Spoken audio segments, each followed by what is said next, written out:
आप सभी का अमृत कथा कहानियाँ चैनल में स्वागत है। आज इस वीडियो में मैं आपको सकट चौथ व्रत की कथा सुनाऊंगी। सकट चौथ पर भगवान श्री गणेश जी की पूजा की जाती है। ऐसी मान्यता है कि इस दिन भगवान श्री गणेश की पूजा करने से सबसे ज्यादा लाभ होता है। इसी दिन भगवान गणेश जी की उत्पत्ति हुई थी। एक पुरानी कथा के मुताबिक इसी दिन भगवान गणेश ने भगवान भोलेनाथ और माता पार्वती की परिक्रमा की थी। सकट चौथ का व्रत रखने से संतान के लिए फलदायी होता है तथा संतान के सारे दुख खत्म हो जाते हैं, संतान की लंबी उम्र मिलती है। इस दिन व्रत करने से वैवाहिक जीवन सुखमय होता है तथा सौभाग्य में वृद्धि होती है। संतान की लंबी आयु के लिए इस दिन माताएं निर्जला व्रत रखती हैं। साहूकार और एक साहूकारनी थे। वे धर्म पुण्य को नहीं मानते थे, जिसके कारण उनके कोई बच्चा नहीं था। एक दिन साहूकारनी पड़ोसी के घर गई। उस दिन सकट चौथ था। वहां पड़ोसन सकट चौथ की पूजा करके कहानी सुना रही थी। साहूकारनी ने पड़ोसन से पूछा, तुम क्या कर रही हो?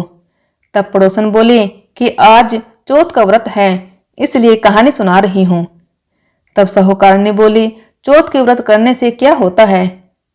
तब पड़ोसन बोली, इसे करने से अन्न धन सुहाग पुत्र सब मिलता है। तब साहूकारनी ने कहा, यदि मेरा गर्भ रह जाए तो मैं 1.25 सेर तिलकुट करूंगी और चौथ का व्रत करूंगी। श्री गणेश भगवान की कृपा से साहूकारनी के गर्भ रह गया तो वह बोली कि मेरे लड़का हो जाए तो मैं 2.5 सेर तिलकुट करूंगी।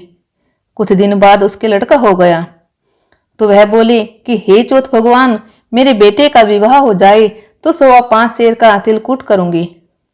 कुछ वर्षों बाद उसके बेटे का विवाह तय हो गया और उसका बेटा विवाह करने चला गया, लेकिन उस साहूकारनी ने तिलकुट नहीं किया। इस कारण से चौथ देव क्रोधित हो गए और उन्होंने फेरों से उसके बेटे को उठाकर पीपल के पेड़ पर बिठा दिया। सभी वर को खोजने लगे पर वो नहीं मिला। हताश होकर सारे लोग अपने अपने घर को लौट गए।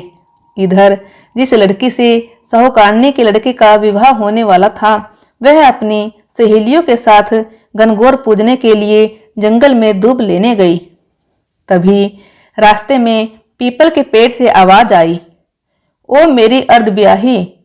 यह बात सुनकर जब लड़की घर आई, उसके बाद वह धीरे धीरे सूख कर कांटा होने लगी। एक दिन लड़की की मां ने कहा, मैं तुम्हें अच्छा खिलाती हूँ, अच्छा पहनाती हूँ, फिर भी तू सूखती जा रही है, ऐसा क्यों? तब लड़की अपनी मां से बोली कि वह जब भी दूब लेने जंगल जाती है तो पीपल के पेड़ से एक आदमी बोलता है कि ओ मेरी अर्धब्याही। उसने मेहंदी लगा रखी है और सेहरा भी बांध रखा है। तब उसकी मां ने पीपल के पेड़ के पास जाकर देखा, यह तो उसका जमाई ही है।